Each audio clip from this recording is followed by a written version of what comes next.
Fala galera, passando aqui para fazer a revisão que eu tinha prometido para vocês. O vídeo anterior que eu tinha feito não deu certo, não entendi o porquê que não deu. Tá aqui eu exatamente aí à 00:41 para começar tudo de novo, né? Mas vamos lá. Então a nossa revisão, como eu já tinha conversado, para fazer a nossa prova de intervenção, ele começa com assunto sobre rochas, né? A gente conversou em sala que o nosso planeta ele é formado por 3 grandes grupos de rochas. Um grupo de rochas magmáticas, são aquelas rochas que se formam a partir da consolidação do magma. Um outro grupo que são as rochas metamórficas. E um terceiro grupo são as rochas sedimentares. Então o importante aqui é vocês lembrarem as características que cada um desses grupos possui, né? Então a gente conversou que o grupo de rochas magmáticas são aquelas que se formam a partir da consolidação do magma. Essa consolidação ela pode ser interna ou externa, que vai diferenciar também o tipo dessa rocha. Então, nós vimos que essas rochas magmáticas elas podem ser extrusivas, quando elas se formam na superfície, e intrusivas, quando elas se formam ainda no interior do nosso planeta. As rochas extrusivas, que seria mais ou menos esse modelo aqui, elas levam menos tempo para consolidar por conta da temperatura e da umidade na superfície, e é onde se formam os minerais abundantes. São aqueles minerais encontrados em grandes quantidades. Já as rochas intrusivas são aquelas que se formam ainda no interior. Elas levam um tempo bem maior para consolidar por conta da temperatura e onde se formam os minerais raros. Outro grupo de rochas são as rochas metamórficas. São aquelas rochas que, como nós conversamos na sala, elas passam por uma transformação, né? Essa transformação ela acontece principalmente porque elas sempre mudam ainda no interior, e elas são submetidas a alguns fatores, como por exemplo a pressão é um dos, e o outro fator é a temperatura. Então, quando as rochas elas são submetidas a esses dois fatores, elas vão sofrer uma transformação em 3 aspectos: a cor, a textura e ainda na sua composição química. Então aí eu digo que a rocha ela passou por uma mudança, ela passou por uma transformação, por isso que ela é chamada de rocha metamórfica. O terceiro e último grupo seria o de rochas sedimentares. A gente conversou na sala que esse grupo de rocha ele é na verdade composto por outros elementos, como os restos de animais, né? Nós podemos dizer os fósseis animais, os restos vegetais e os detritos que nada mais são do que pequenos pedaços de diferentes tipos de rochas. Então nesse caso aqui eu vou ter a formação de um sedimento, e a rocha com essa característica é definida como rocha sedimentar. Então essa é a nossa primeira parte, tipo de rochas. A nossa segunda parte seria exatamente as estruturas. As estruturas geológicas, que nada mais são do que o conjunto de um determinado tipo de rocha. No geral, o nosso planeta ele é formado por 3 tipos de estruturas, que são as estruturas de escudos cristalinos. Estou abreviando aqui até para a gente ganhar um tempo. A estrutura de bacias sedimentares, Vocês podem depois dar uma olhada no caderno para lembrar. Entares. E as de escudos cristalinos. Opa, desculpa, escudo cristalino não. As de dobramentos modernos. Vou consertar aqui. A próxima de dobramentos modernos. Então cada um tipo desse de estrutura, ela também apresenta características diferentes. O que importa para a gente aqui é saber que no Brasil nós só temos esses dois primeiros tipos aqui. Os dobramentos modernos, eles são ausentes no nosso território por conta da nossa localização, né? Como eu conversei antes, esse tipo de estrutura ela é típica em áreas de tectonismo, ou seja, onde há uma movimentação de placas tectônicas. Então, geralmente é a área que fica na borda ou entre placas tectônicas. Então, como essas placas elas estão em constante movimento, elas acabam criando esse tipo de estrutura.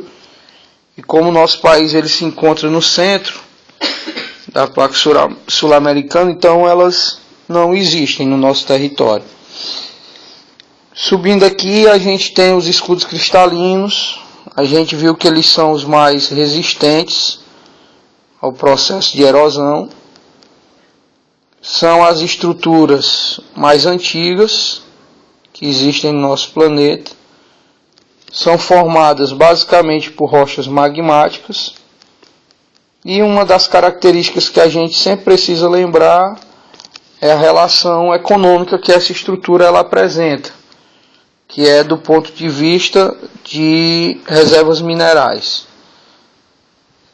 Reservas minerais. Aqui no Brasil, ela representa a menor parte do nosso relevo. Aproximadamente 36% do território brasileiro é formado por escudos cristalinos. O outro tipo de bacias sedimentares, ele já é um pouco, digamos, ela não é tão resistente à erosão, né? É menos resistente, diferente da anterior que a gente já conversou. Ela também não é tão antiga, se comparado com os escudos cristalinos. Ela é de formação mais recente. E do ponto de vista econômico, é onde estão as reservas de petróleo. E aí, em relação ao petróleo, a gente conversou que essas reservas elas são definidas em duas modalidades. São as reservas onshore, aquelas reservas que se formam na superfície terrestre, e as reservas offshore, que são aquelas encontradas no mar, no litoral. Aqui no Brasil, essas bacias sedimentares, elas representam a maior parte do nosso território. Aproximadamente 64% do território brasileiro é formado por essas estruturas. Depois a gente conversou sobre o relevo, e aí o que eu quero lembrar aqui aos senhores é exatamente essa classificação do relevo. Primeiro a gente vai ver aqui no geral e logo no final eu falo um pouco sobre as classificações do relevo brasileiro.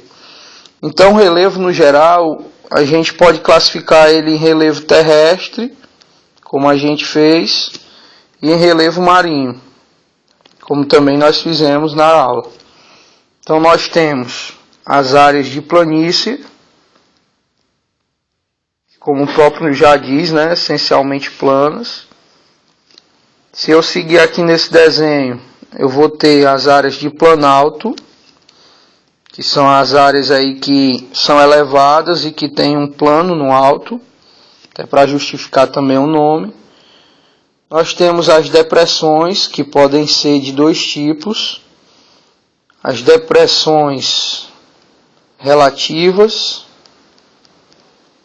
que são aquelas que ficam acima do nível do mar. Vou passar aqui um riscozinho azul para vocês identificarem como se fosse o nível do mar. Pronto. Então tem uma depressão relativa, que é aquela que se encontra acima do nível do mar. E eu tenho uma depressão absoluta, que é aquela que fica abaixo do nível do mar. É bem fácil também da gente entender. Existem as outras variações, mas eu não vou cobrar de vocês agora nesse momento, né? Que seriam as escarpas, que são essas inclinações aqui, que também podem ser falésias, se elas estiverem próximas ao litoral. Nós temos as montanhas ainda, que são as partes mais altas do relevo, não existe nada mais alto do que as montanhas. E existe ainda as serras, os morros, vai variar. O que eu quero que vocês lembrem aqui é exatamente planaltos, planícies e depressões. Os dois tipos de depressões. Já no relevo marítimo, a gente viu as plataformas continentais, que são essas aqui. Aí lembre-se que é nelas que nós extraímos o petróleo, tá? Plataforma continental, onde se tira o petróleo, devido ao acúmulo de sedimento.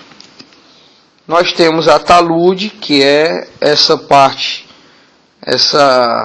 esse relevo aqui acidentado, que marca principalmente o fim de uma plataforma continental.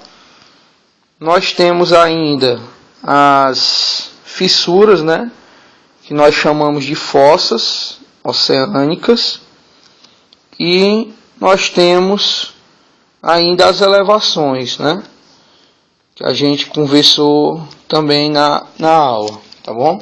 Então deem uma lembrada nessas categorias aqui que a gente conversou, para que a gente não venha estudar mais do que precisa. O importante é essa parte aqui.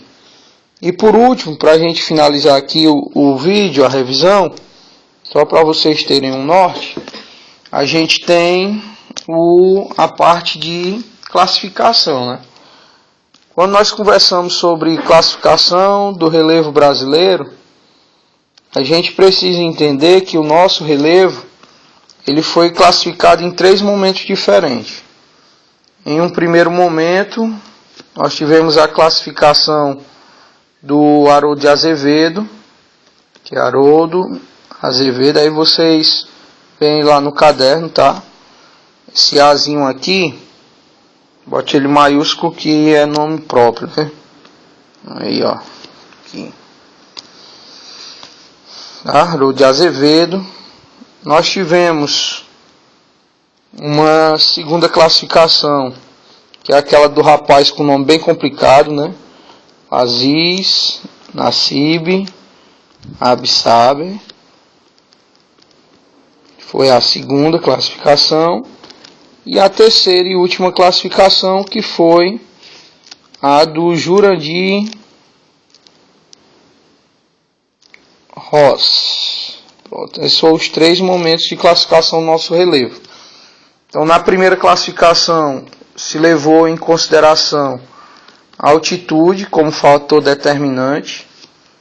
O professor Haroldo de Azevedo, ele estipulou uma cota de 200 metros, e aí ele definiu todas as áreas de relevo acima de 200 metros como planaltos, e abaixo de 200 metros como planícies. Essa foi a primeira classificação. Na segunda classificação, nós continuamos tendo os planaltos e continuamos tendo as planícies. Só que o critério aqui mudou. Nós usamos os elementos geomorfológicos.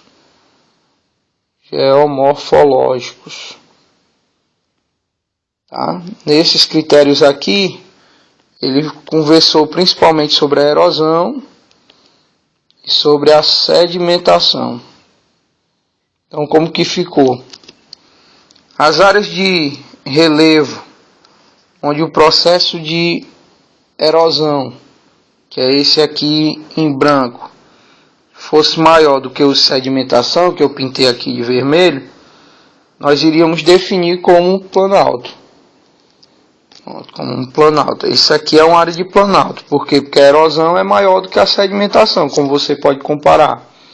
Já no desenho de baixo, é uma planície, porque você percebe que a parte em vermelho ela é bem superior à parte que eu não pintei, tá? Então o critério aqui ele muda. Se antes nós tínhamos altitude, agora passamos a ter erosão e sedimentação. E em terceiro e último lugar, nós temos a classificação atual, que é de Jurandir Ross, que ele já usa um critério mais complexo, né? Ele usa 3 tipos de critério. Ele usa a morfoestrutura, depois vocês dêem uma conferida aí. Morfoestrutura. O paleoclima. Talvez o negócio vai embaçar. E o morfoclima. Morfoclima. Então, o que é que acontece? Morfoestrutura é você entender o tipo de rochas que formam o lugar que você está levando em consideração. O paleoclima, você vai estudar os antigos agentes climáticos que atuavam naquela área. E o morfoclima, você leva em consideração os atuais agentes climáticos. Então, vou só colocar aqui um outro quadro. Esse aqui ficou pequeno, ali apertou. E aí na terceira classificação, o Jurandir Ross ele vai definir o quê? Ele vai definir as áreas de planaltos, ele vai definir as áreas de planícies e ele vai criar um novo termo que seria as depressões que não apareceram nas classificações anteriores. Então o planalto é uma parte alta, ele tem um plano no topo e é uma área bastante resistente à erosão. Seria principalmente isso, né? Já as planícies, até para justificar o nome, devem ser essencialmente planas, como a gente está vendo. Isso não quer dizer na totalidade, mas o predomínio tem que ser essa parte plana. E as depressões são as áreas rebaixadas. Geralmente elas ficam entre esses outros 2 tipos de relevo, tá bom? Então essa é a nossa revisão. Claro que vocês vão ter que usar ainda muito de algumas coisas que tem no caderno, mas esse é o norte. Deem uma olhada no vídeo, assistam aí quantas vezes vocês puderem e boa sorte, né? Na verdade estuda, porque como eu já tinha falado antes, a nossa prova ela será toda de escrever, né? Toda e aberta. Então vocês precisam ter uma argumentação legal para me convencer que o negócio vai dar certo, tá bom? Então valeu, galera, sucesso, capricha aí para todo mundo recuperar essas notas, valeu?